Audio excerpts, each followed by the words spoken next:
नमस्कार वाईट फॅमिली, स्वागत आहे तुमचं पुन्हा एकदा आपल्या नवीन कुकिंग व्हिडिओमध्ये। शिळ्या राहिलेल्या कढीपासून आणि कळण्याच्या पिठापासून गरमागरम खमंग असा थंडीमध्ये बनवला जाणारा महाराष्ट्रीयन पारंपरिक असा आपण आज नाश्त्याचा पदार्थ पाहणार आहोत। तर वाईट फॅमिली, तुम्हाला पण हा पारंपरिक नाश्त्याचा पदार्थ शिकायचा असेल आणि ह्याचा स्वाद घ्यायचा असेल आणि तसेच तुम्हाला रोजच्या रोज नाश्त्यासाठी काय बनवावं हा जर प्रश्न पडत असेल तर हा व्हिडिओ तुम्ही कंटिन्यूच पहा। व्हिडिओ आवडला तर व्हिडिओला नक्की लाईक करा। मी भारतातील पुणे जिल्ह्यातील तृप्ती स्वागत करते तुमचं पुन्हा एकदा आपले YouTube चॅनल @तृप्ती मेरे कुकिंग अँड ब्लॉगिंग वरती। सर्वांची तब्येत अगदी उत्कृष्ट असेल, अगदी अप्रतिम असेल अशी आशा करते। आज आहे 24 नोव्हेंबर 2024, रविवार आहे आज। तसेच आज ज्यांचा वाढदिवस आहे त्यांना wish you many many happy returns of the day. त्यांच्या सर्व मनोकामना पूर्ण होत ही स्वामीचरणी प्रार्थना करून आजच्या नवीन कुकिंग व्हिडिओला सुरुवात करूयात। तर फॅमिली, अधिक वेळ न देता आपण आपल्या डायरेक्टली रेसिपीकडे वळूयात आणि बनवूयात महाराष्ट्रीयन पारंपरिक असा नाश्त्याचा पदार्थ शिळ्या राहिलेल्या कढीपासून आणि कळण्याच्या पिठापासून कढी कळण्याचे धपाटे। रेसिपीला सुरुवात। कळण्याचं पीठ आहे हे, कळण्याचं पीठ। तसेच इथे पांढरे तीळ घेतलेत, कांदा चिरून घेतलेला आहे, हिरवीगार कोथिंबीर, साईडला जिजाऊ महाराष्ट्रीयन गरम काळा मसाला घेतलेला आहे, तसेच हिंग घालायची आहे, चवीनुसार हळद घालायची। आता इथे आपल्याला सिक्रेटली मसाला घालायचा आहे। सिक्रेटली मसाल्याची रेसिपी लवकरच तुम्हाला पाहायला मिळेल। आणि रॉयल किचन किंग मसाला घालायचा आहे। आता 7 पुरम मसाला घालायचा आहे, चवीसाठी मीठ घालायचं आणि संपूर्ण हे मिश्रण एकजीव करून घ्यायचं आहे। 7 पुरम मसाल्याची रेसिपी मी ऑलरेडी पोस्ट केलेली आहे, लिंक देते, त्या लिंकवरती क्लिक करून तुम्ही 7 पुरम मसाला कशा पद्धतीने बनवला तो पाहू शकता। तर पहा, अशा पद्धतीने आपण हे सर्व इन्ग्रेडियंट्स असे एकजीव करून घेतलेले आहे।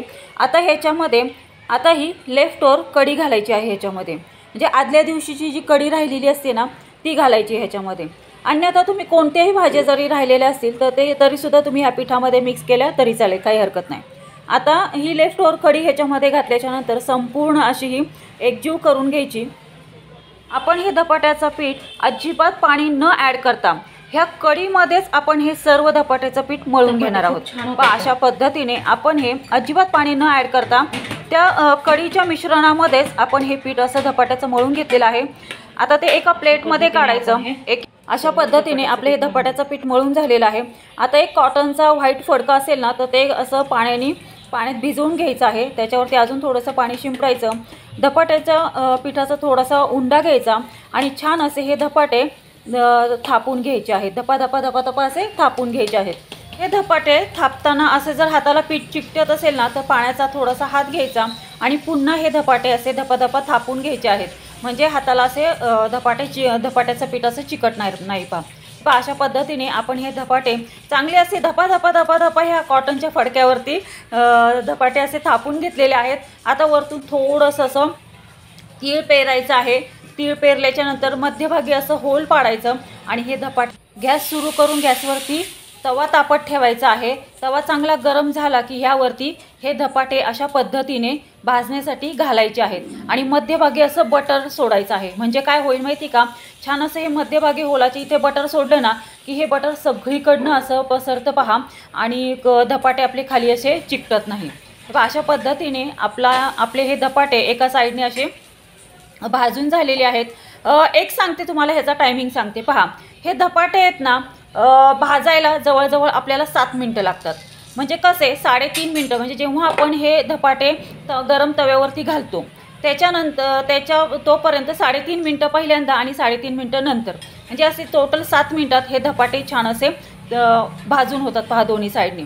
पण आपण जेव्हा हे मध्यभागी ह्या होलाचे इथे जे बटर घालतो ना ते बटर मोस्ट इम्पॉर्टंट आहे, कारण हे अशा पद्धतीने जर बटर सोडलं ना मध्यभागी तर सगळीकडनं असे ते बटर लागतं पहा आणि धपाटे आपले मस्त असे खमंग भाजले जातात। बटर नसेल तर तूप सोडा किंवा तेल सोडा, काही जरी सोडलं तरी चालेल, पण मध्यभागी होलाच्या इथे ते तेल तूप बटर काय असेल ते सोडा आणि दोन्ही बाजूनी असे छान हे धपाटे भाजून घ्यायचे आहेत। तर पहा, अशा पद्धतीने आपण हे धपाटे सुंदर असे दोन्ही साईडनी भाजून घेतलेले आहेत। आता ह्याच पद्धतीने आपण हा दुसरा सुद्धा धपाटा भाजून घेणार आहोत। कढी जर तुमच्याकडे कधी उरली ना या थंडीच्या दिवसामध्ये तर ह्या कढीपासून हे सुंदर असे धपाटे करून पहा, खूप उत्कृष्ट होतात, खूप चविष्ट होतात पहा। कढी आणि कळण्याचं पीठ हे दोन्ही एकत्र असं करायचं। त्याच्यामध्ये मी जसे सर्व मसाले दाखवले ते सर्व मसाले घालायचे त्याच्यामध्ये आणि अशा पद्धतीने हे छान असे धपाटे बनवायचे।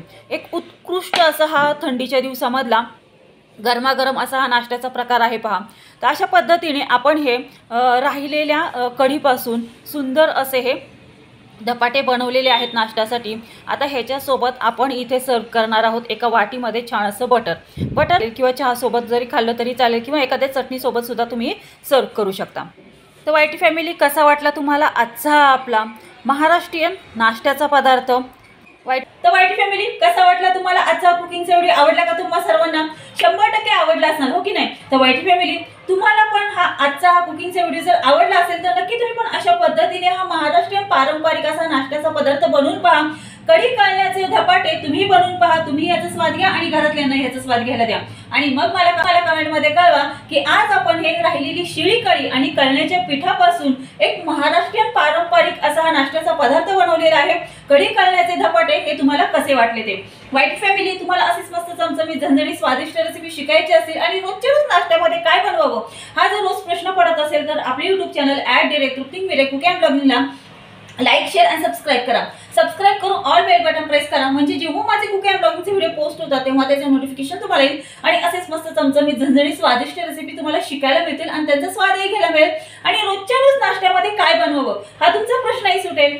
धन्यवाद, हॅव अ गुड डे। भेटूयात आपण अशाच नवीन रेसिपी सोबत नवीन कुकिंग अँड ब्लॉगिंग व्हिडिओ मध्ये। तोपर्यंत सर्वांनी तब्येतीची काळजी घ्या, मस्त खा आणि स्वस्थ राहा। धन्यवाद।